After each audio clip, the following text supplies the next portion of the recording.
Hi there. Welcome to Commission Friends, right? Interview people we all know, but we can probably get to know a little better. Today we have Andrew. How you doing today? I'm doing great. How are you? Doing great as well. So let's go back to the beginning. We all know you're from Colorado, but you talk a little bit about where in there you grew up. Like, what was your family like? And did you play any sports growing up? Yeah, absolutely. Well, I grew up in Colorado, but I actually wasn't born there. I was born in Goldsboro, North Carolina, and I lived there for 2 years. Not really enough to establish much of a love for any Carolina sports teams or East Coast sports teams, for that matter. So I moved to Colorado when I was just 2 years old, and really from there, I don't know. I kind of started to enjoy sports more and more. I don't know. I was one of those kids that kind of played every sport as they grew up, whether it was soccer, basketball, baseball. Um, but really, my first sort of sports memory was on a family trip in 2007, and of course, at that point in time, the Colorado Rockies are in the World Series because it's, I Mm. guess, fall 2007. And I'm like, hey, Colorado's like playing baseball. My dad had to inform me that, this is like the peak of any team's performance. So it's a little bit of a shame that I was so young and I was just kind of starting to grasp that Colorado had a baseball team. And sort of my next sort of sports memory was just a year later or so, when Detroit was in the Stanley Cup Finals and they actually won it all in 2008. So I was on a family trip with a lot of Michigan family, and they were all rooting for the Red Wings. I thought, all right, this is pretty cool. I could kind of get into this. But I just kind of kept going on playing my own sports. I really started focusing a lot more on baseball as I went through late elementary and middle school.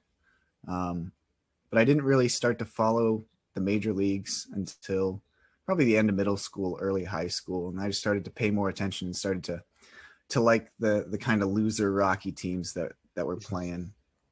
So it's kind of a bummer there, but towards the end of high school, me and one of my best friends, Parker Bach, who's in the hockey league and he's also in the basketball league co-owning with me, we decided to get these mini plans where we'd go watch 15 games of Rockies per year. And both of the years that we went, the Rockies were actually really good. They made the wild card and then they won the wild card. So it was actually a lot of fun. We went probably the best 2 years of Rockies baseball in the last 10 or so. So it's definitely a great way to get to know the team and kind of spend more time engaging with professional baseball. But yeah, I don't know. Growing up in Colorado was nice. Definitely lots of opportunities for sports and some pretty good sports teams nowadays. Even though it seems to be that maybe one or two of them are good at a time. I don't think more than that will ever be good. I don't think the Broncos will be good for a while. I don't think the Rockies will be good for a while. But it's good to at least have some all right teams in the Nuggets and Avalanche. So it's a lot of fun being from Colorado, and I'm kind of glad that I grew up and being able to say that I can root for these teams and not kind of be a bandwagoner when the Avalanche are supposed to be Cup favorites. Oh yeah, for sure. So, what position did you play when you played baseball? I played, I guess I was sort of a Cody Bellinger, but in center field. It's if you throw Bellinger out into center instead of right, I played center and first base. Um, Nice. I tried my hand at pitching and I was awful. I really wanted to be, what, like a Bronson Arroyo kind of guy, the huge leg kick, and he has the pizzazz and strikes guys out left and right. But I think my walk rate was triple my strikeout rate. I think I probably ended my little league career with like 3 strikeouts. But yeah, playing in the field was a lot more fun for me. I guess it just came a little more naturally and a lot less frustrating. Yeah. All right. Next question. How did you start playing fantasy sports? I started uh, kind of a stupid league with Parker Bach, one year in high school. And we were like, what if we just like tried fantasy baseball once? We were like, okay. So we didn't really know how to do it. We are like, well, there's no like 2-team leagues. I guess we could do a 4-team league where we both own two. So we just did that, and we just kind of picked for one team each, and we had the computer auto draft the other teams. And we didn't really know all that much. The first rounds we were taking like Charlie Blackmon and Nolan Arenado and Trevor Story, and the auto draft teams were taking good players. So we got killed by the auto draft that year. I think the auto drafts finished first and second. We finished third and fourth for sure. But it is still kind of an interesting intro. We didn't really circle back to it until my freshman year of college, where we did, or my sophomore year of college, where we did fantasy hockey with some other friends that he knew and some other friends that I knew. And that was certainly a lot more fun. And then this was about the same time where you had invited me to get into the M-SABR Dynasty League, and that was a big introduction. That was certainly a really big jump in my sort of fantasy sports career. There's definitely something that I'm really happy to have done. And then coding with Clayton for just a little bit now owning my own team has definitely taught me a whole lot about baseball. It's still kind of fun to go back and cringe some of the kind of stupid deals that I made, but I've got some winners here and there, so it's definitely interesting. But yeah, I didn't really play fantasy sports until 2 or 3 years ago, so still kind of new to the overall scene. But yeah, that's so funny. I'm still happy to join whenever I can.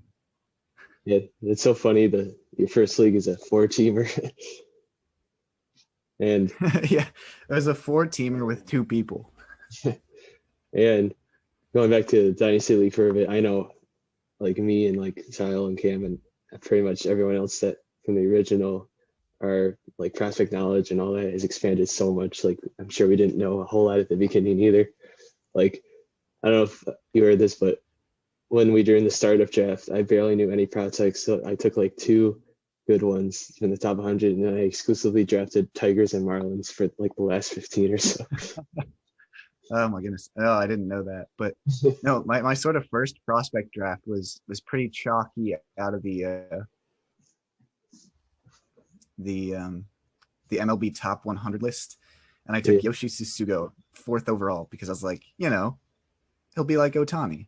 He'll be this brilliant guy coming over. But I don't know. It was interesting. Definitely hard to learn a lot about prospects quickly, aside from just kind of looking at the overall lists and starting to get familiar with names. But even then, it's just kind of a shot in the dark. But it's super cool that we have that, because that's something that no other league, except for, I guess, Dynasty Hockey now, that I've ever been in has had. So it's a lot of fun. Oh, yeah, for sure. So what would you say your favorite fantasy sport is then? It's probably hockey. It's definitely just the one that I know the most about, in terms of fantasy sports, and probably just the players in general. Although it's baseball season, so I'm starting to lean back a little more towards baseball, I suppose. But really, it's kind of nice that they don't overlap all that much. Hockey sort of starts up right as baseball ends in October, and then when hockey ends in May and the regular season ends, then it's nice to get back into baseball again. So they don't really overlap. It's not like, football's kind of got that annoying overlap between everything. So it's nice that they don't overlap. So definitely my top 2, but I'd probably maybe oscillate back and forth as to which one's my favorite. Nice. All right, so next question, we got a 2-parter. First of all, how did you come to U of M, and then how did you come to M-SABR? Yeah, for sure. So I always grew up a Michigan fan. My dad grew up in Northville, which is a suburb of Detroit, so I always grew up rooting for the Maize and Blue. And then once I got to about high school, I realized, this is sort of it's actually a real college that I can go to.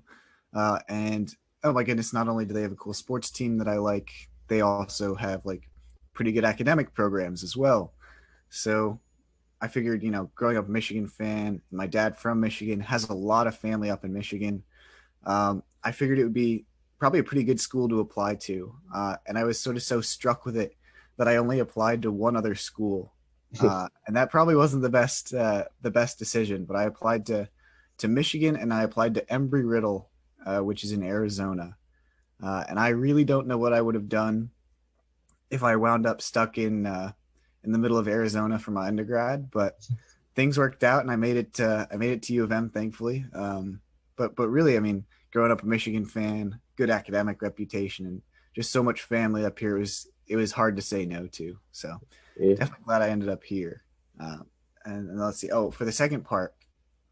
So fall of my freshman year, I met Trent Stedjink who is in Dynasty Football and Dynasty Hockey now, um, in organic chemistry, and we were going to try to take just a social studies class to kind of fill out distribution requirements for our major. So we picked this one called Linguistics 210. And we go in the first day, we get assigned to different tables, but at this table with me, there's this kid who throughout the first few weeks keeps wearing a Mariners hat, or he wears a Red Sox hat. I'm like, okay, I feel like I got to make conversation here. So one day I go up to him, I'm like, so you're a Mariners fan? He was like, yeah, I am, in traditional Greg fashion. That's kind of how I met Greg. And then I demonstrated interest in baseball. I didn't really know a whole lot, definitely not nearly as much as I do now about other teams, but that was the point in time where Arenado was getting his gigantic contract. So we gossip about that. And then when it finally went down, I strolled into class, Rocky's hat equipped, and just gossiped about the Arenado contract, which aged very poorly. But at one point, Greg was like, yeah, I mean, you gotta come to M-SABR. And I was like, oh, I could try that out. So I think I only had time to go to one or two meetings, maybe two or three that year, because I started going to the meetings in like maybe late March. So I only went to a few meetings that year, but I learned that I could do writing as well. So I wrote an article that July because I got really bored. So I wrote an article about how bad the Rockies were doing. And then that's sort of how I met you, Eric, because you were the editor for that for me. Oh, really? Yeah, and then after that, at some point, you invited me to join the Dynasty Baseball League, and boy, did everything just take off from there. Yeah. Yeah, the next thing I knew, I was spelling things out with emojis, with emoji reacts in the Slack, and just having a darn good time. So that's kind of how I got into M-SABR, just randomly meeting Greg in Linguistics 210. Nice. Yeah, I know around that point there's a lot of turnover in our league, and I knew I wanted to invite people that were like sort of active in M-SABR. I knew you were like really active in the Slack despite not really seeing you all that often. So yeah, I'm surprised you only came to a couple of meetings, but hey, the rest is history, I guess. Yeah, I just joined so late in the school year at that point in time. So I don't know. I went to a couple meetings. I played baseball or I guess softball at Elbow Field that one day in spring, and Oh yeah. just kind of took off from there. And then I didn't really hit up a whole lot of meetings. I went to probably 3 or 4 in 2020, but I mean, or 2019 to 2020, and then everything got kind of shut down. But tried to be as active as I could. But now that I'm graduated, I don't know. Yeah. I will definitely stay in the Slack. That is exciting stuff. Yeah. All right. So what is your favorite hobby outside of like fantasy and sports? Outside of any sport related hobbies, or well, I guess outside of just fantasy, I've been playing a good bit of golf, though. Ooh, I guess I nice. don't know if that counts under your sport definition. But I've been doing that quite a bit, and then outside of that, um, gosh, probably chess. I don't know. I think I spend way too much time thinking about it and continuing to play you and Cam and Sahil and anyone who will challenge me. But it's definitely been a humbling last few days. I'm on a pretty big losing streak to Sahil. I just keep making the worst kinds of mistakes. But it's a fun hobby. It's just so incredibly frustrating because team sports or any other sort of group activity, if you make a mistake, maybe you chalk it up to someone else. Not everything's in your control. But in chess, man, if you mess up, it's 100% your fault. So it's like, It, a little frustrating. it that's so interesting that Sahal's been dominating you recently because I know you dominate me. I've only beaten you once in like 20 tries or something. Um, and then I play Sahil at most of our matches are pretty close, but I'm like 7-2-1 against him, I think. Oh, wow. But it's interesting that cycle of me beating him a lot, him beating you recently, and you dominating me. Yeah, that's interesting. Yeah, I think for the time being, at the very least, Sahil is definitely living rent free in my head in those chess matches. I got to break out of a funk because I was beating him for a while, but I've lost my edge. So we'll. Yeah, it's great to hear the golf too. Oh, can you hear me? Yeah, I can hear. Yeah, my internet just said it was unstable again, but oh well, we'll see if it happens again. Hopefully not. But yeah, I was saying I've gotten a little bit into golf recently too. It's pretty fun. How are you doing with it? Yeah, yeah. I really just got into it over the quarantine summer. I don't know. I was sent back to Colorado, so I was living in my parents' basement. And my dad just comes up. He's like, "I want to go out and golf." And I originally said no, but then I said yes, and just kind of found another hobby I could just get into because it was just about the only thing that you could do outside the house. Yeah, Nobody was close to each other on the golf course. You walk around, get outside. So it's definitely been quite a hobby. So I've been playing that. Try to play a good bit. I have the student pass at Michigan, which is of all the things at Michigan, the golf student pass is actually surprisingly affordable, despite the fact that their tuition isn't. So there's one bonus to I guess living right next to the golf course. oh nice. Yeah, I got a range like a minute from my house, so after I graduated, I've been hitting that up quite a bit too. Oh, absolutely, great way to stay fit, or at the very least active and get some sun. Yeah. Spent too much time this last year just kind of sitting inside, so it's definitely probably been the best hobby for my mental health. All right, so next question. Um, do you watch a lot of TV shows, and if so, what are you watching right now? Yeah, so I didn't grow up really watching a whole lot of TV, but now I've got Hulu, I've got Disney Plus. I don't have Netflix, but I have connections that do. So I've been able to watch a few shows this past year. I think I kind of started out quarantine watching The Simpsons, and I got through probably 6 or 7 seasons. There's just a lot there, and then I recently started watching Seinfeld, and I'm hooked. I think Nice. it's just such a great show. Jerry's hilarious, and all the characters I really love, so that's good. But my girlfriend just got me into Breaking Bad, and I don't know how I'd missed it up to this point, but Oh that's yeah, definitely a show that's really getting pretty interesting as well. oh yeah, I love that show. Yeah. And So I was kind of behind on the curve, but now I'm kind of catching up to all the shows that people have been watching for the last, well, I don't know, maybe it's been, I don't know how long Breaking Bad's been out, 10 years, maybe. But, and then, it's, I mean, Seinfeld came out in the 90s. So maybe for the last 30 years, people have been watching these shows and I've just kind of missed it. yeah, and I watched Seinfeld when I was like in middle school maybe, and I'm watching some else on Hulu right now, Modern Family. So I think maybe when I'm done with that, I'll go to Seinfeld again. Oh, it's definitely worth it. It's still pretty darn funny these days. So Yeah. And what about music? What are you listening to right now? I'm listening to a lot of everything. Um, I've recently been on kind of a Strokes push. I just keep listening to the new Abnormal, their album from last year, over and over again, probably to an unhealthy extent. But I don't know. I think it's really one of my favorite albums of all time. But I kind of grew up in the alt scene. That sounds more intense than it really was. I just liked alt music when I was in middle school, so I kind of say I grew up in the alt scene. Um, but I mean, my favorite band is Fits and the Tantrums. They're very upbeat, and I've seen them now 4 times in concert. I was on a good streak of seeing them every year, but 2020 kind of ruined it.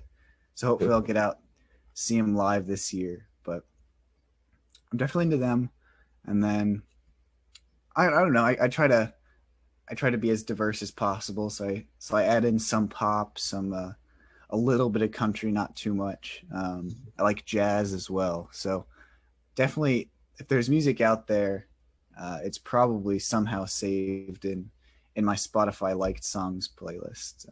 I'm pushing 3,000 songs right now, so Yeah, definitely an eclectic set of songs are saved onto my phone. nice.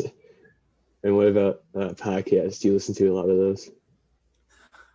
I didn't really. used to listen to podcasts, but I'm kind of trying to get back into them. I just don't really know what to do, how to listen to podcasts normally, because I really only listen to podcasts when I'm driving. I would do it when I was walking.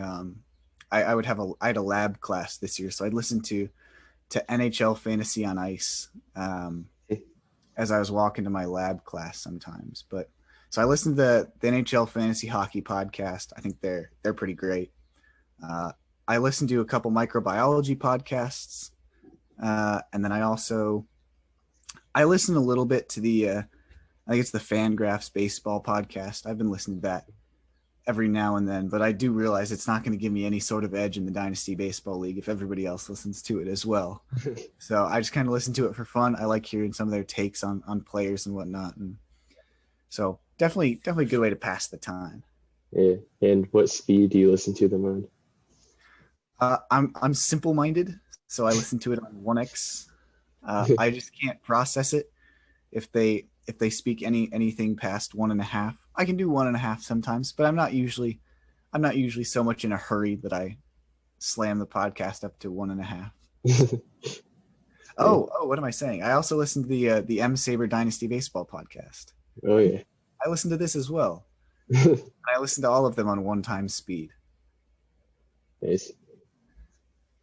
Yeah, what about what's a podcast by Commish? You listen to that one, right? Yeah, I haven't heard it as much lately, but really when it came out, I was listening episode by episode. So I'll probably have to get a little more committed to that. I'm definitely a big fan of Max's takes. So yeah.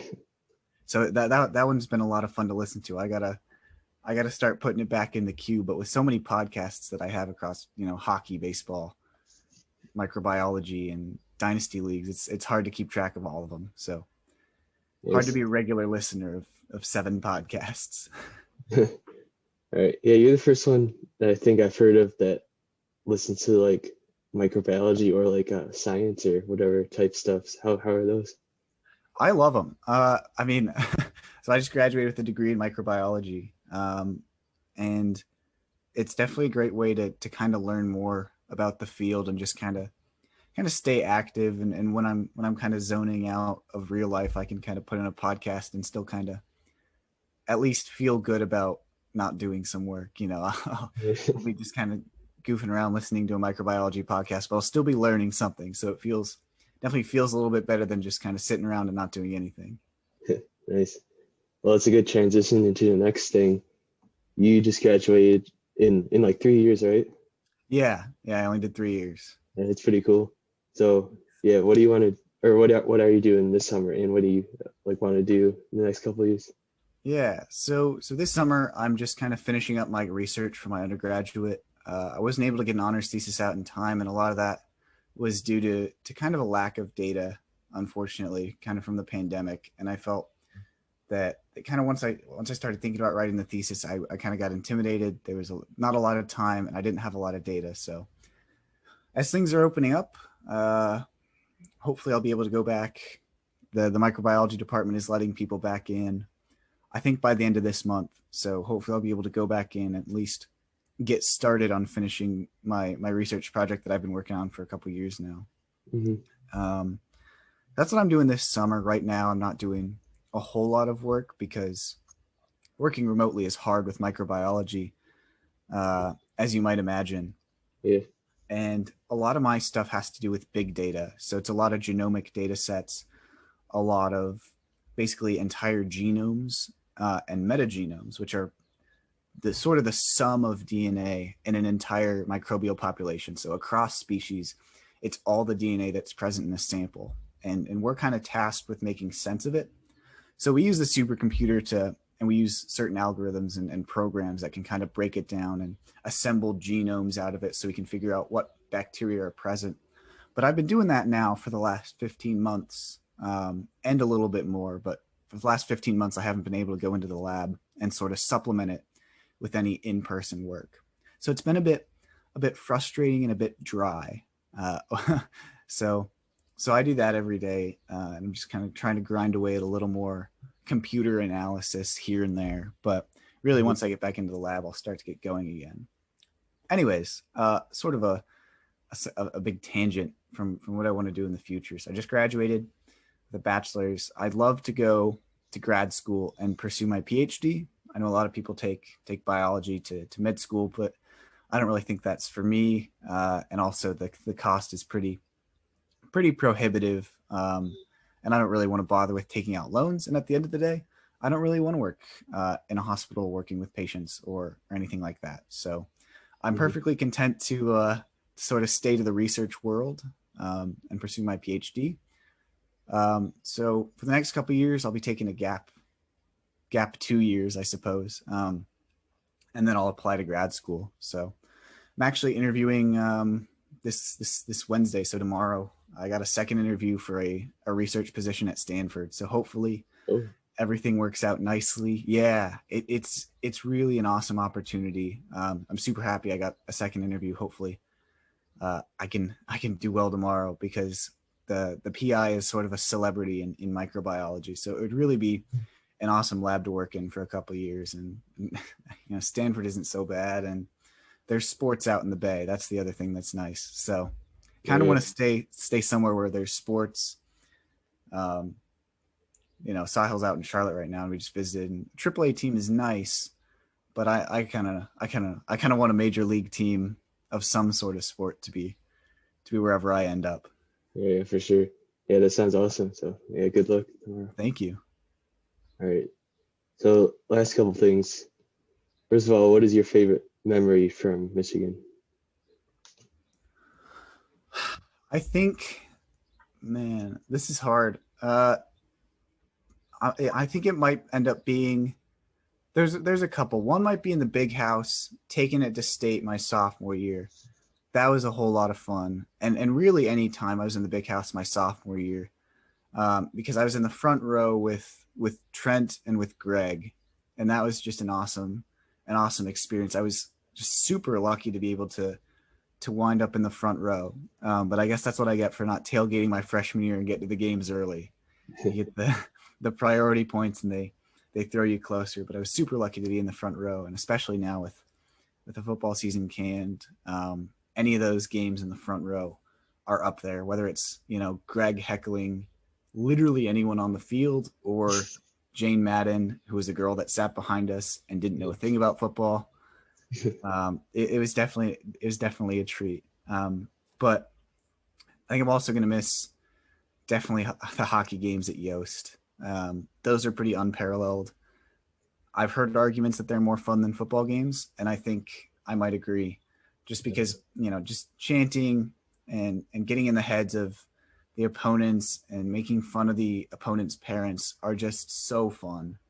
And not to mention Michigan hockey being pretty good. You get to see future NHL stars, so that's super exciting. You can see Quinn Hughes play in hockey before he goes to Vancouver and tears it up. It was really, really pretty awesome. So it's probably my two favorite sports memories. I don't know that I have all that many more that aren't directly tied to sports or tied to sports somehow. Unfortunately, I was never able to go to one of the raging M-SABR parties, but this year we've made do, kind of hanging out and taking bowl shots at Greg's apartment, but it's not Yeah, quite the same as real times.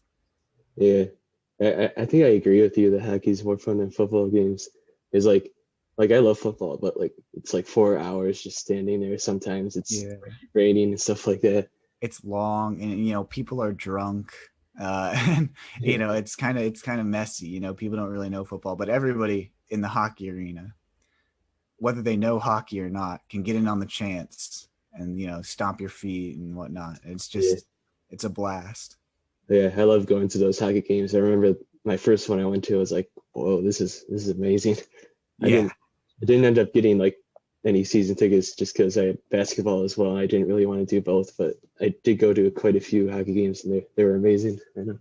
Oh yeah, they are. I think if I go back, I think I'd want to try to get into the student section at least one basketball game, get in on the Maze Rage, Yeah. and I think it'd be a pretty cool experience. I always heard good stories, but I went to, I don't know, 3 or 4 basketball games and usually ended up sitting somewhere in the upper bowl. But it was kind of nice to relax, not really a an intense Yeah, intense experience like every other Michigan sport is. So maybe it was nice. yeah, for sure. All right, what were some of your favorite places to eat in Michigan? Do I have a lot for you? Because I really went around this year and tried to go as many restaurants as I could within reason. I didn't go to like Ruth's Chris or anything. Yeah, None of the fancy restaurants, but I think one of my favorite, well, my all-time favorite was Cella's, and it was on Fifth Street and Liberty. So heading towards Main Street, it'd be on the left in a little shack, but it closed due to the pandemic, and they relocated to their other location. They had two, and their other locations somewhere way off campus. So that was kind of a heartbreaker this year because I would love just getting their tacos, and they would have unlimited horchata if you bought one cup. So it's like, all right, I'll do that.